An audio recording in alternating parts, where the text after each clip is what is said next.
Salut les loups, salut les louves. Ce soir, recette en coop à son insu. Le camion qui fume rencontre Kit Kat Cook.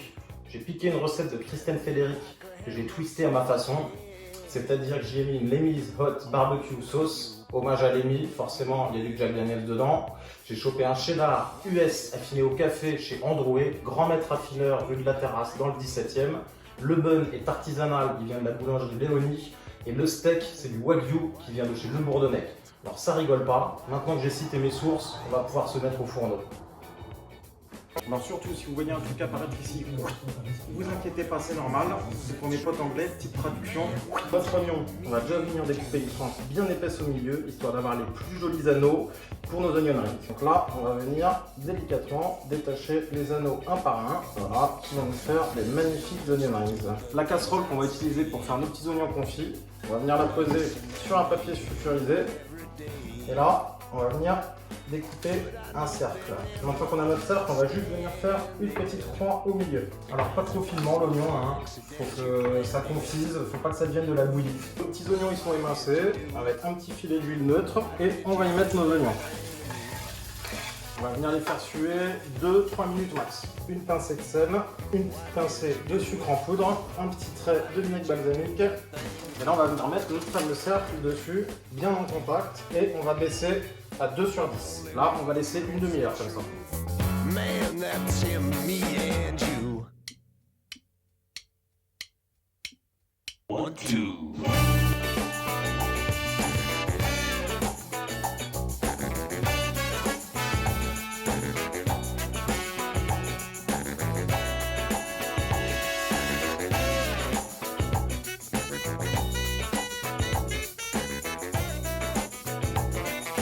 Maintenant, notre petite mayonnaise. Petite astuce, comme vous pouvez le voir, j'ai tout sorti du frigo. Le fouet, le bol, l'œuf et l'huile. En fait, le fait d'avoir tous les ingrédients à la même température, ça va nous aider à faire monter notre mayonnaise. Déjà, un jaune d'œuf. Nous, ce qu'on veut, c'est une mayonnaise sans moutarde, sans vinaigre. On veut juste le côté onctueux et un petit peu sucré. Après, si vous n'avez jamais fait de mayonnaise, je vous conseille de mettre quand même une pointe de moutarde parce que ça aide à l'ébullition. On va commencer par mettre déjà un petit coup d'huile dedans. Alors petite astuce, vous prenez vos deux doigts, vous pincez le bol et vous versez un petit filet doucement. Et voilà, et ça sert à rien de s'énerver, on y va doucement, doucement. Ça sert à rien de s'exciter avec la mayonnaise. La mayonnaise, c'est comme les femmes, ça demande de la douceur. Notre mayonnaise est bien montée, on peut le voir, elle est parfaite. On va en récupérer une bonne partie. On réserve le reste pour le burger. Et on va venir hacher un petit peu de ciboulette. Le jus d'un demi-citron vert. Et ça va nous faire une belle sauce pour nos petits onion rings. La pâte à beignet, rien de plus simple. Un volume de farine et un volume de bière. Bon, la canette qu'il y avait tout à l'heure, elle a disparu, je l'ai bu. Donc on va faire ça avec une petite bière Ginette. Et hop là, on va venir mélanger notre pâte. Ça sent pas mal avec la bière Ginette. Un peu de sel, quelques tours de moulin à poivre. Et là on va laisser quelques minutes prendre un petit peu. Allez, santé. L'huile est chaude, donc on va faire notre premier beignet. On va venir se placer juste au-dessus. Hop, et tac. 7 minutes, le beignet il est bien doré. On va venir le poser sur du sopalin pour éponger un petit peu le gras. Vous pouvez voir là, il est magnifique. On entend même au bruit. C'est superbe ça. Bon, notre dernier onion rings est en train de cuire, donc on va s'attaquer aux choses sérieuses. Le burger, c'est parti. Déjà, le bun, on va le couper en deux. On va faire chauffer une grande poêle à feu moyen, 6 sur 10, et une petite poêle, pareil.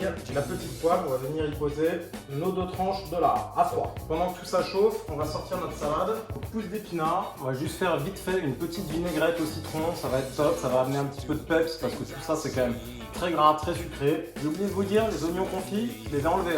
On avait dit une demi-heure, donc au bout d'une demi-heure, on les retient. Pour les buns, j'ai fait fondre un petit peu de beurre, très simple. J'ai pris une tasse, je l'ai fait tremper dans de l'eau chaude et le beurre il a fondu tranquille. Si vous n'avez pas de pinceau de cuisine, vous utilisez une grosse cuillère, ça marche aussi bien. On va venir badigeonner généreusement nos buns. Le dernier onion rings, il est prêt, on le retire. Nos petites tranches de lard, elles sont bien croustillantes, donc pareil, on va venir les mettre sur le sopalin et ça, on va réserver pour le montage. Notre steak haché, hop, c'est parti pour 2 minutes 30. Surtout, ne venez jamais remuer la poêle quand vous mettez une viande, vous l'empêchez de colorer.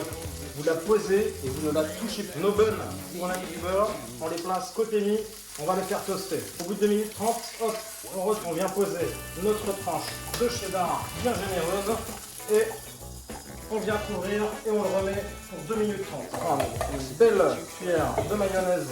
On va venir ajouter notre confit d'oignon, nos 2 magnifiques tranches de lard. Les 2 minutes 30 sont passées. On peut voir que le cheddar il a bien fondu. On va venir déposer notre steak de bœuf wagyu. On va prendre le plus gros onion rings, la sauce barbecue. On va également en mettre sur le chapeau du bun.